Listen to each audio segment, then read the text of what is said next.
उस बेवफा की खातिर सब कुछ लुटा दिया। उस बेवफा की खातिर सब कुछ लुटा दिया। सोचा न समझा मैंने खुद को रुला दिया। सोचों का आशियाना ऊंचा बनाया मैंने। बेदर्द बेवफा ने उसको जला दिया। मेरे पास से जो गुजरे मुझे देखता नहीं। जालिम की बेरुखी ने पागल बना दिया। छेड़ा किसी ने जिक्र तो आंसू छलक पड़े। अश्कों की बूंद बूंद से दरिया बहा दिया। और शेर सुने के जीने की दे सजा या मरने की दे दुआ। सादिक तुम्हारे प्यार में सर को झुका दिया। बिस्मिल्लाहिर्रहमानिर्रहीम। अस्सलाम वालेकुम दोस्तों, आपका sir Zeeshan Haider FSC chemistry second year chapter number 18 का लेक्चर नंबर 10। और आज के लेक्चर का टाइटल देखें, stability of complexes and stability constant. वाह वाह, स्टेबिलिटी ऑफ कॉम्प्लेक्सेस से क्या मुराद है? स्टेबिलिटी कहते हैं स्टेबल होना, यानी कोई कॉम्प्लेक्स ज्यादा स्टेबल है और कोई कॉम्प्लेक्स कम स्टेबल है। हमें कौन बताएगा स्टेबिलिटी ऑफ कॉम्प्लेक्स के बारे में? दूसरी टर्म स्टेबिलिटी कांस्टेंट हमें बताएगा कि कौन सा स्टेबल कॉम्प्लेक्स है, ज्यादा स्टेबल है, कौन सा कम स्टेबल है, वगैरह वगैरह। तो आइए हम स्टेबिलिटी कांस्टेंट की डेफिनेशन को देखते हैं। Stability constant is an equilibrium constant. जैसे हमने फर्स्ट ईयर में केसी पढ़ा था, इक्विलिब्रियम कांस्टेंट केसी, ये भी वैसे का वैसे ही है, केसी की तरह इक्विलिब्रियम कांस्टेंट ही है। और इसे हम जाहिर करते हैं के स्टैब से, STAB स्टैब, मतलब के का मतलब है कांस्टेंट और स्टैब का मतलब है स्टेबिलिटी, स्टेबिलिटी कांस्टेंट। ठीक हो गया? तो stability constant is an equilibrium constant, जैसे कि केसी होता था, for the formation of a complex आइन। जब भी कोई कॉम्प्लेक्स आइन बनता है, किसी न किसी रिएक्शन के तहत बनता है ना, हम उस रिएक्शन का सिंपल केसी निकाल लेंगे, प्रोडक्ट की कंसंट्रेशन ऊपर डाल देंगे, रिएक्टेंट की कंसंट्रेशन नीचे डाल देंगे। बस जो केसी निकालने का तरीका था, उसी तरीके से वो जो एक्सप्रेशन होगा वो केस स्टैब कहलाएगा। मैं बार बार केस स्टैब नहीं बोलूंगा, मैं स्टेबिलिटी कांस्टेंट ही बोलूंगा। ओके, अब आगे देखिएगा। वो कहता है in aqueous solution water is the initial ligand. मतलब आप कॉपर लेते हैं ना, कॉपर Cu+2 को, या CuSO4 ले लें, कॉपर सल्फेट ले लें, इसको पानी में डाल दें, तो कॉपर जो है वो पानी में जैसे ही जाएगा तो पानी कॉपर के लिए सॉल्वेंट का काम करेगा और कॉपर उसमें डिजॉल्व हो गया है, तो फिर कॉपर आयन के गिर्द जो है पानी के मॉलिक्यूल उसे घेर लेंगे, आपको पिछले लेसन में भी बताया था, और कॉम्प्लेक्स बन जाएगा या कॉम्प्लेक्स आयन जनरेट हो जाएगा। ठीक हो गया? तो कहता है कि in aqueous solution water is the initial ligand. Initial ligand है, यानी कि वाटर सॉल्वेंट तो है, वो इनिशियल लीगेंड भी है, मतलब पानी जो है वो इसके गिर्द अपने आप को घेर कर इनको लोन पेयर दे के इसके साथ कोऑर्डिनेट कोवेलेंट बॉन्ड बना के कॉम्प्लेक्स बना लेते हैं। अब आगे चलें तो सर जी यहाँ तक थोड़ा लिख लें जी। देखें, हम यहाँ तक लिख लेते हैं, यानी कि कॉपर को हमने किस में डाला? पानी के अंदर। तो पानी के मॉलिक्यूल जो थे उन्होंने कॉपर को घेरा और घेरने के बाद कॉपर के साथ कॉम्प्लेक्स आयन बना लिया, जिसके ऊपर +2 का चार्ज हम लगा देते हैं। अब आगे चलेंगे। When a new ligand is added it competes with water and bind to the metal ion to form a new complex। अब ये पानी के अंदर कॉपर को डिसॉल्व किया तो ये बना है कॉम्प्लेक्स, तो इसमें लिगेंड पानी है। अगर हम इसी सॉल्यूशन में, ये सॉल्यूशन ही है ना जी, बाहर से कोई और लिगेंड्स डाल देते हैं, जैसे हम HCl डालते हैं, तो HCl में जो है क्लोराइड आयन होते हैं, क्लोराइड आयन, 4 क्लोराइड आयन लगाएंगे, तो ये क्लोराइड आयन क्या करते हैं? वाटर के साथ कंपीट करते हैं, पानी के लिगेंड्स को उतार के खुद उनकी जगह पे लग जाते हैं। लिगेंड एक्सचेंज रिएक्शन पहले भी पढ़ा है हमने पिछले आर्टिकल में जी सर। ओके, Cu पानी की जगह पे क्या लग जाएगा बेटा जानी? 4 क्लोराइड लग जाएंगे, और ब्रैकेट क्लोज करके इसके ऊपर -2 का चार्ज आएगा। मैं पहले पढ़ा चुका हूं कितने पानी के मॉलिक्यूल यहां से रिलीज होंगे, 6 पानी के मॉलिक्यूल यहां से रिलीज हो जाएंगे। ठीक हो गया। तो यही बात ऊपर लिखी हुई है कि when a new ligand is added, ये न्यू लिगेंड डाला गया, इट कंपीट, इसने मुकाबला किया किसके साथ, पानी के मॉलिक्यूल के साथ, और बाइंड जुड़ गया to the metal ion to form a new complex, ये नया कॉम्प्लेक्स बन गया। ओके, मगर आप इस रिएक्शन को रिवर्सिबल रिएक्शन के तौर पर जाहिर कराएंगे। उसकी वजह यह है कि क्लोराइड आयन जो है इस कॉम्प्लेक्स को तोड़ के ये न्यू कॉम्प्लेक्स तो बना देता है, साथ में पानी के मॉलिक्यूल भी बन जाते हैं और बहुत सारे ये वाले न्यू कॉम्प्लेक्स बनते हैं। मगर चंद एक ये वाले कॉम्प्लेक्स पानी के साथ दोबारा मिलके पीछे भी आ जाते हैं, यो रिवर्सिबल रिएक्शन हो जाता है। मगर ज्यादा जो कंसंट्रेशन होगी कौन से वालों की होगी, कॉपर वालों की होगी, क्योंकि कॉपर वाला जो कॉम्प्लेक्स है वो ज्यादा स्टेबल है। क्यों स्टेबल है? क्योंकि क्लोराइड वाले जो लिगेंड्स हैं वो पानी से ज्यादा अच्छे लिगेंड्स हैं, इसीलिए पानी को हटा के वो ये वाला कॉम्प्लेक्स बना देते हैं। ओके सर, अब इस कॉम्प्लेक्स का आपने क्या फाइंड आउट करना है कि स्टेबल यानी स्टेबिलिटी कांस्टेंट आपने फाइंड आउट करना है। कैसे फाइंड आउट करेंगे?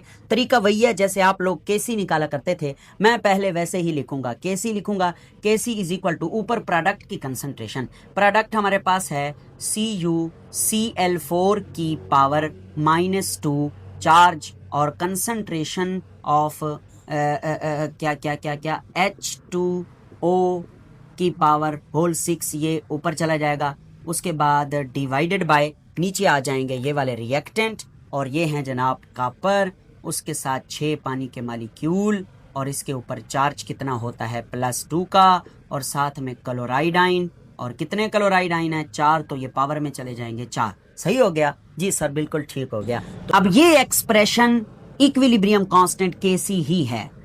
चूंकि हम लोग स्टडी कर रहे हैं स्टेबिलिटी कांस्टेंट, तो इसलिए हम इसको Kc नहीं लिखेंगे बल्कि KSTAB लिख देंगे। सही हो गया, यानी स्टेबिलिटी कांस्टेंट लिख देंगे। और याद रखें वाटर जो है उसको यहां से हटा देंगे, इसको कैंसिल कर देंगे, इस एक्सप्रेशन से उड़ा देंगे। क्यों उड़ा देंगे? क्योंकि पानी कांस्टेंट है। याद करो फर्स्ट ईयर में भी मैंने आपको ये बात बताई थी, वाटर जो है वो बेसिकली इनिशियली सॉल्वेंट है। हाँ, वो बहुत ज्यादा मिकदार में मौजूद है, तो जो चीज बहुत ज्यादा मिकदार में मौजूद होती है हम उसे कांस्टेंट लेते हैं और हम उसे फाइनल एक्सप्रेशन में दिखाते नहीं हैं। सही हो गया? यस सर, सही हो गया। यही बात हमने नीचे लिखी हुई है कि water is a solvent so it's concentration remain constant, therefore water is omitted. Omitted माने हटा दिया जाएगा, खत्म कर दिया जाएगा, छुपा दिया जाएगा, omitted from the case stability यानी स्टेबिलिटी कांस्टेंट एक्सप्रेशन से। समझ आ गई? या सर बहुत आसान है, इसमें कोई बड़ी बात नहीं है, जैसे हमने केसी पढ़ा था वैसे का वैसे। उसके बाद है कि ये जो केस स्टेबिलिटी कांस्टेंट है हम इसको कौन से स्केल में ले रहे होते हैं। कोई ना कोई स्केल तो यूज करना होता है ना चीजों को मैयर करने के लिए। तो बुक वाला कहता है कि हम लॉगरिथमिक स्केल लेंगे, लॉगरिथम वाला स्केल लेंगे और उसी स्केल में हम इनको मैयर करेंगे। और लिखा भी है कि स्टेबिलिटी कांस्टेंट जो है वो आम तौर पर एक्सप्रेस्ड जाहिर कराया जाता है एज log 10 में, log 10 के स्टेबल। ठीक है, हाँ जी, इस तरह इसे जाहिर कराते हैं, यानी इसकी जो वैल्यू होगी वो log वाली वैल्यू होगी, क्योंकि log एक ऐसी चीज है जो बहुत छोटी वैल्यू उसको बड़ा करके दे देती है और बहुत बड़ी वैल्यू उसको छोटा कर देती है। यानी कि परेशानी से बचा जा सकता है, क्योंकि हम बहुत बड़ी वैल्यूज भी नहीं लिख सकते पेपर के ऊपर, बहुत छोटी वैल्यूज लिखने में भी मसला होता है, इसलिए लॉग को यूज किया जाता है। रूल क्या है? यानी रूल कौन सा भाई? देखो दो बातें हैं। अगर हायर लॉग स्टेबिलिटी कांस्टेंट होगा, मतलब स्टेबिलिटी कांस्टेंट की वैल्यू बड़ी होगी तो मोर स्टेबल कॉम्प्लेक्स होगा, और अगर लोअर log 10 के स्टेबल होगा यानी स्टेबिलिटी कांस्टेंट की वैल्यू जो log में आएगी वो थोड़ी होगी, छोटी होगी, तो लेस स्टेबल कॉम्प्लेक्स होगा। ये आपने याद रखना है जी। इन स्टेटमेंट से हम ये बात भी समझ सकते हैं, मैंने अभी थोड़ी देर पहले आपको कहा कि ये वाला जो है ये ज्यादा स्टेबल है as compare to this one. Okay, तो अगर ये ज्यादा स्टेबल है तो इसका मतलब इसकी कंसंट्रेशन भी ज्यादा है। बिल्कुल ऐसे है, इसकी कंसंट्रेशन ज्यादा है। कॉपर क्लोराइड वाले कॉम्प्लेक्स की कंसंट्रेशन ज्यादा है तो इट्स मीन के स्टेबिलिटी की वैल्यू भी ज्यादा होगी, क्योंकि के स्टेबिलिटी और ये वाला कंसंट्रेशन आपस में क्या हैं, डायरेक्टली प्रोपोर्शनल हैं। अगर के स्टेबिलिटी की वैल्यू बहुत ज्यादा है तो इनकी मिकदार भी बहुत ज्यादा है, इनकी मिकदार बहुत ज्यादा बनी है तो इट्स मीन ये बहुत ज्यादा स्टेबल हैं, जभी तो ये बहुत ज्यादा बने हैं। यानी इक्विलिब्रियम का झुकाव किस तरफ रहा है, राइट साइड की तरफ रहा है। अल्लाह करे आपको मेरी बात समझ आ गई हो, उम्मीद तो करता हूं समझ आ गई हो। उसके बाद हम देखते हैं stability constant for some copper 2 complexes. Copper 2 वाले आयन के कुछ कॉम्प्लेक्सेस हैं, उनका स्टेबिलिटी कांस्टेंट बुक वाले ने दिया हुआ है। जैसे कि ये है टेट्रा क्लोरो क्यूप्रेट, जैसे कि ये हेक्सा अमाइन कॉपर, और ये EDTA क्यूप्रेट वगैरह, ये मैंने इनके नाम लिए हैं, सही है। तो इन कॉम्प्लेक्सेस का जो के स्टेबिलिटी है वो दिया हुआ है।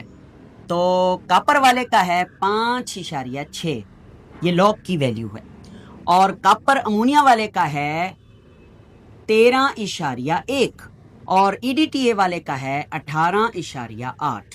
तो वैल्यू देख लें, सबसे कम वैल्यू किसकी है, कॉपर क्लोराइड वाले की, और उससे ज्यादा अमोनिया वाले की, उससे ज्यादा EDTA वाले की। तो अगर आपसे कोई पूछता है कि इन तीनों में सबसे ज्यादा स्टेबल कौन है और सबसे कम स्टेबल कॉम्प्लेक्स कौन है, तो फिर यहां पे आप ऑर्डर ऑफ स्टेबिलिटी उनको बता दें। मैंने आपके सामने लिखा हुआ है ऑर्डर ऑफ स्टेबिलिटी, सबसे ज्यादा स्टेबल EDTA वाला है, उससे कम अमोनिया वाला है, उससे कम क्लोराइड वाला है। सही हो गया जी सर, बिल्कुल। और मैंने हेडिंग बनाई है, हमारी तो बुक में हेडिंग है ही नहीं, आप हेडिंग के साथ लिखें चमकारे लग जाएंगे, पेपर वाला कहेगा कमाल हो गया, मजा ही आ गया। सही चेक करने वाला। हाँ, चिलेटिंग इफेक्ट क्या होता है, चिलेटिंग इफेक्ट किसे कहते हैं। मैं आपको एक बात बताना चाहता हूं कि अगर सेंट्रल मेटल आयन के साथ पॉलीडेंटेट लिगेंड आकर जुड़े, पॉलीडेंटेट लिगेंड से मुराद है ऐसे लिगेंड जो एक से ज्यादा लोन पेयर दे रहे हों, तो फिर पॉलीडेंटेट लिगेंड जब सेंट्रल मेटल एटम के साथ आकर मिलते हैं तो रिंग लाइक, रिंग की शक्ल का कॉम्प्लेक्स बनता है, उस कॉम्प्लेक्स को चिलेट कहते हैं। ठीक हो गया जी सर। अभी इधर क्या लिखा है वो देख लेते हैं। Polydentate ligands form complexes with higher stability constant than monodentate ligands. This is called the chelating effect. वो ये कह रहा है कि जो पॉलीडेंटेट लिगेंड है ना, जब वो कॉम्प्लेक्स बनाएंगे तो उन कॉम्प्लेक्स का स्टेबिलिटी कांस्टेंट ज्यादा होगा as compare to monodentate ligand वाले कॉम्प्लेक्स से। तो पॉलीडेंटेट लिगेंड वाले कॉम्प्लेक्स का के स्टेबल ज्यादा होने का मतलब क्या है कि वो ज्यादा स्टेबल होते हैं, क्योंकि उनका स्टेबिलिटी कांस्टेंट ज्यादा होता है। क्यों ज्यादा स्टेबल होते हैं मैं आपको आगे चल के बताता हूं, ठीक है। तो इस बात को बोलते हैं चिलेटिंग इफेक्ट। आए एक एग्जांपल लेते हैं, चिलेटिंग इफेक्ट की एग्जांपल लेते हैं। मेरे प्यारे बेटे, हमारे पास जो है ना, ये है Cu और इसके साथ हैं 6 पानी के मॉलिक्यूल। ठीक हो गया जी सर। इस पर +2 का चार्ज है, सही। अब पानी है मोनोडेंटेट लिगेंड, इस कॉपर आयन के साथ 6 मोनोडेंटेट लिगेंड जुड़े हुए हैं। अब हम इसमें क्या डाल देते हैं, बाहर से एक और लिगेंड डाल देते हैं। अब हम इधर डालते हैं एक ऐसा लिगेंड जो मोनोडेंटेट ना हो, ये EN यानी डाई अमाइन इथेन, ये बाइडेंटेट है, मोनो नहीं है। बाइडेंटेट, ट्राइडेंटेट, टेट्राडेंटेट, ये सारे पॉलीडेंटेट ही कहलाते हैं। तो EN ले लेंगे और वो भी 3 लेंगे, क्योंकि एक EN 2 लोन पेयर देता है, एक EN, सही। तो अब आपके सामने नया जो कॉम्प्लेक्स बनेगा उसे आप चिलेट बोलेंगे, चिलेट।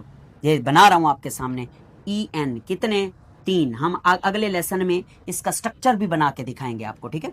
ओके। और इस पर चार्ज कौन सा होगा, इस पर चार्ज +2, वही +2 वाला होगा, क्योंकि EN भी न्यूट्रल लिगेंड है, सही हो गया। और 6 पानी के मॉलिक्यूल बाहर आ जाएंगे, 6H2O। तो ये जो बना है ना, ये रिंग लाइक स्ट्रक्चर होता है, ये रिंग की शक्ल वाला कॉम्प्लेक्स है और इसे चिलेट भी कहते हैं, और इस रिएक्शन को बोलते हैं चिलेटिंग इफेक्ट। समझ आई जी हाँ, बिल्कुल, मैंने आपको बता दिया। अब आगे चलते हैं, लिगेंड डिस्प्लेसमेंट। ये भी हमने पहले पढ़ा हुआ है, लिगेंड एक्सचेंज रिएक्शन वाली बात है। लिगेंड डिस्प्लेसमेंट देखिए क्या लिखता है, a ligand with higher stability constant can displace, हटा सकता है, a ligand with lower stability constant. ये तो बड़ी आसान सी बात है। ऐसा लिगेंड जिसका स्टेबिलिटी कांस्टेंट ज्यादा होगा वो कम स्टेबिलिटी कांस्टेंट वाले को हटा के खुद उसकी जगह ले ले। मिसाल लेते हैं, हमने अभी अभी बनाया था क्या, CuCl4 की पावर 2-। इसका रिएक्शन करवाते हैं अमोनिया के साथ, NH3 के साथ। अब देखिए अमोनिया क्या करेगा, अमोनिया इन क्लोराइड आयन को हटाकर खुद इनकी जगह ले लेगा। क्यों? क्योंकि अमोनिया एक ऐसा लिगेंड है जिसका स्टेबिलिटी कांस्टेंट ज्यादा है। आप देख सकते हैं कि अमोनिया वाले का स्टेबिलिटी कांस्टेंट 13.1 है और क्लोराइड वाले का स्टेबिलिटी कांस्टेंट 5.6 है। तो इसे किक मारेगा, चल भाई हट, मेरी जगह है, मैं रहूंगा। 6 अमोनिया NH3 यहां पर आके लग जाएंगे और ऊपर चार्ज 2+ ही रहेगा और साथ में जो है बल्कि 2+ हो जाएगा और ये 4 क्लोराइड आयन जो है वो यहाँ आ जाएगा। अच्छा नीचे देखें क्या लिखा हुआ है कि the solution turns blue because ammonia complex is more stable. देखें ये वाले कॉम्प्लेक्स का जो सोल्यूशन है वो येलो कलर का है और ये वाले कॉम्प्लेक्स का जो सोल्यूशन है वो ब्लू कलर का है। तो ये येलो कलर वाला सोल्यूशन ब्लू कलर में चेंज हो जाएगा। क्यों? क्योंकि ये बन चुका है और इसका कलर ब्लू है और ये वाला जो कॉम्प्लेक्स है ये स्टेबल भी ज्यादा है। ये वाजे इन वैल्यूज से हमें समझ आ रही है जी सर। उसके बाद नेक्स्ट देखें, इफेक्ट ऑफ डाइल्यूशन किसे कहते हैं। डाइल्यूट करना, पतला करना, पानी डालना किसी भी चीज में। If a complex is diluted with a large amount of water the equilibrium shift to the left and original hydrated ion is reformed. इस पूरी स्टेटमेंट का मतलब क्या है मैं आपको अभी समझाता हूँ। देखें हमारे पास एक रिएक्शन है, अभी थोड़ी देर पहले हमने पढ़ा था कि कॉपर है, उसको पानी में डाला तो पानी के साथ उसके कॉम्प्लेक्स बन गया ये वाला और उसके अंदर हमने बाहर से 4 क्लोराइड आयन डाले तो ये कॉम्प्लेक्स बदल गया, CuCl4 की पावर -2 और 6 पानी के मालिक्यूल बन गए और हम इसको रिवर्सिबल रिएक्शन के तौर पर भी ले रहे हैं। मैं आपको इफेक्ट ऑफ डाइल्यूशन समझा रहा हूँ। तो ये इक्विलिब्रियम पे पहुंच चुका है रिएक्शन। अब हम क्या करते हैं, बाहर से पानी डालते हैं, पानी डालते जाएंगे डालते जाएंगे डालते जाएंगे डालते जाएंगे। बहुत ज्यादा पानी जब डालेंगे तो राइट साइड पे इस पानी की जो कंसंट्रेशन है बहुत ज्यादा बढ़ जाएगी।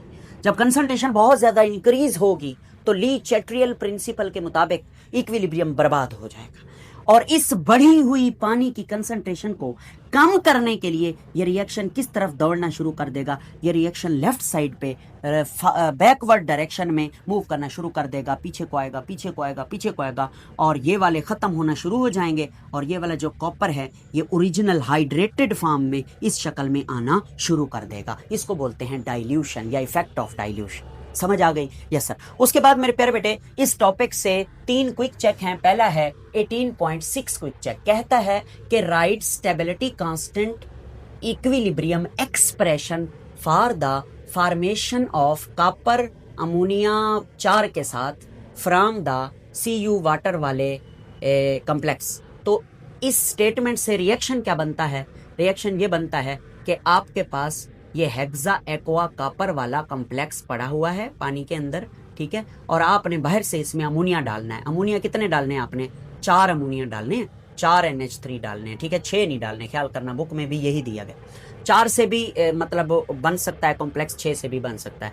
तो अब क्या होगा, अब कॉम्प्लेक्स बनेगा आपके सामने, यहाँ बना देता हूँ Cu और उसके साथ कितने अमोनिया आ जाएंगे? NH3 4 आ जाएंगे। ओवरऑल ऊपर चार्ज क्या होगा? +2 का चार्ज होगा और साथ में ये 6 पानी के मॉलिक्यूल यहाँ से निकल जाएंगे, 6H2O। क्योंकि हमने इसका इक्विलिब्रियम कांस्टेंट एक्सप्रेशन लिखना है या के स्टेबिलिटी कांस्टेंट लिखना है तो इसलिए हम इसे रिवर्सिबल में लेंगे और इस रिएक्शन को देखते हुए हम इसका स्टेबिलिटी कांस्टेंट कैसे डिजाइन करेंगे। ऊपर प्रोडक्ट की कंसंट्रेशन, नीचे रिएक्टेंट की कंसंट्रेशन। तो प्रोडक्ट में एक क्या है? एक है Cu और NH3 होल 4 +2 और साथ में 6 पानी। मगर पानी को हम नहीं लिखा करते, आपको मैंने पहले भी बताया है, पानी को हम कांस्टेंट लेते हैं कंसंट्रेशन ज्यादा होने की वजह से। और नीचे ये 2 रिएक्टेंट लिखे जाएंगे, एक लिखा जाएगा Cu, पानी के 6 मॉलिक्यूल, ऊपर आएगा +2 का चार्ज, साथ में आएंगे NH3, कितनी तादाद है NH3 की? 4। ठीक हो गया? जी हाँ, ये है इसका आंसर। पहले आप रिएक्शन लिख दोगे, फिर उसका Kc एक्सप्रेशन या स्टेबिलिटी कांस्टेंट एक्सप्रेशन लिख देंगे। सही। आगे चलते हैं मेरे बेटे, दूसरा क्विक चेक देखते हैं कि why polydentate ligand make more stable complex. जो पॉलीडेंटेट लिगेंड होता है वो मोर स्टेबल कॉम्प्लेक्स क्यों बनाता है। मैंने आपको कहा था कि मैं बताऊंगा कि चिलेटिंग इफेक्ट में जो पॉलीडेंटेट लिगेंड बनाता है कॉम्प्लेक्स, उसकी स्टेबिलिटी ज्यादा क्यों होती है। देखें भाई, लिखता क्या है answer, polydentate ligand bind to metal ion, polydentate ligand metal ion से जुड़ता है through more than one donor atom, एक से ज्यादा एटमों के जरिए जुड़ता है। जाहिर सी बात है मोनोडेंटेट लिगेंड एक ही एटम के जरिए जुड़ेगा और पॉलीडेंटेट लिगेंड एक से ज्यादा एटम्स के जरिए जब जुड़ेगा तो ज्यादा कॉम्प्लेक्स चीज नहीं बनाएगा। बिल्कुल ऐसे ही दिस चिलेटिंग इफेक्ट, अच्छा एक minute, atom forming chelate ring, और उस रिंग को चिलेट रिंग कहते हैं। This chelating effect make the complex more stable, लिहाजा कॉपर EDTA वाला जो है have higher stability constant than copper chloride वाले और कॉपर अमोनिया वाले, और इनके जो कांस्टेंट हैं, स्टेबिलिटी कांस्टेंट की वैल्यूज हैं यहाँ पर, वो भी आप इनके आगे लिख दें तो अच्छी बात है, बुक में भी शायद लिखी हुई है, यहाँ भी मैंने आपको बताई है। उसके बाद तीसरा और आखिरी क्विक चेक क्या है कि बैलेंस केमिकल इक्वेशन लिखें for first step of step wise substitution of water bye ammonia. मतलब क्या कहना चाहते हो, यानी ये वाला आपका जो कॉम्प्लेक्स है CuH2O होल 6 और 2+, ठीक है, ये वाला जो आपका कॉम्प्लेक्स, इसके साथ आपने अमोनिया का रिएक्शन कराना है कि नहीं कराना। जी हाँ, तो कितने अमोनिया इसको रिप्लेस करेंगे भाई, 6 भी कर सकते हैं, 4 भी कर सकते हैं, ठीक है, मगर एक एक करके अगर स्टेप वाइज आप रिएक्शन लिखना चाहें तो कैसे लिखेंगे, स्टेप वाइज एक एक अमोनिया को अगर आप रिप्लेस करवाते जाएं तो एक अमोनिया इधर लगा दें, एक अमोनिया, वो भी यही कह रहा है कि फर्स्ट स्टेप लिखें, फर्स्ट स्टेप में सिर्फ एक अमोनिया ही रिप्लेस होगा, 6 या 4 नहीं होंगे।